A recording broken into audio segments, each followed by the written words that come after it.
यो चाहिँ केक आइसकेको छ र यो के को लागि भन्दा चाहिँ भिडियोमा हेर्नु होला। Hello everyone, welcome to my mini blog. अनि आज चाहिँ मेरो मम्मीको बर्थडे थियो अनि मैले केक अर्डर गरिदिएको थिएँ। जस्तो भनेको त्यस्तै गरिदिनु भएछ and thank you so much है यहाँनिर दादालाई पनि। अनि यहाँदेखि चाहिँ मेरो मम्मीलाई चाहिँ मैले राखेर अब क्यान्डलहरू लगाइदिँदैछु। केक काट्ने टाइम भइसकेको थियो, सो त्यही भएर मैले चाहिँ बेलुका नै सेलिब्रेट गरिदिएको थिएँ नि त। अन्त मम्मीलाई मैले विसहरू मागेर अब चाहिँ क्यान्डल जलाइदिएँ। अनि अब चाहिँ केक काट्नु भनेर चाहिँ यहाँनिर चाहिँ हामीले मम्मीको यो सानोबाट बर्थडे सेलिब्रेट गर्थ्यौँ होइन। अनि मम्मीले चाहिँ केक काट्नु हुँदैछ।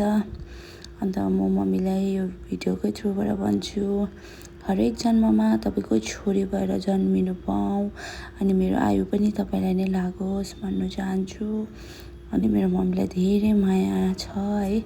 अन्त यहाँ चाहिँ आप्पाले के खिलाइदिनु हुँदै थियो केक कट गरिसकेर। त्यहाँदेखिको बादमा फेरि बहिनी आयो। उहाँ चाहिँ मेरो बहिनी, तपाईँले भिडियोमा देखिरहनु भएको छ है। अनि यहाँ चाहिँ माथि भाउजू हुनुहुन्छ। अन्त यहाँनिर चाहिँ हाम्रो नानालाई चाहिँ म हरेक इभेन्टमा इन्भाइट गर्छु किनकि नाना चाहिँ मेरो आफ्नै दिदी जस्तै छ हो। अन्त यहाँ चाहिँ म अलिकति इमोसनल भएँ किनभने मैले मेरो मम्मीको यसरी नै बर्थडे सेलिब्रेट गर्नु पाऊँ भन्दै मैले मेरो मम्मीलाई भन्दै थिएँ। अन्त अचानक म अलिकति इमोसनल भएँ अनि मम्मी पनि रुनुभयो। अनि उसको बादमा चाहिँ मैले आज चाहिँ सिम्पल खाना बनाएको थिएँ, आलुदम पुरी अन्त यो खिर है। यो खिर चाहिँ मैले अगाडि भिडियोमा पनि हालिसकेको थिएँ।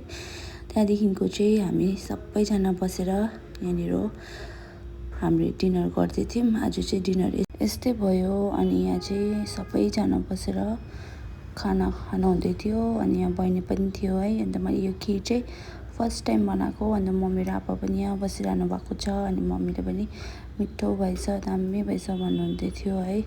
अनि यहाँ भाउजूले पनि दामी भएछ खिर भन्दै थियो। अन्त लास्टमा चाहिँ मैले टेस्ट गरेँ होइन, आफूले बनाएको आफूलाई दामी लागेको थियो। अनि उसको बाद चाहिँ आजको यो भिडियो मेरो मम्मीको बर्थडे ब्लग तपाईँहरूलाई कस्तो लाग्यो please comment below. Thank you for watching.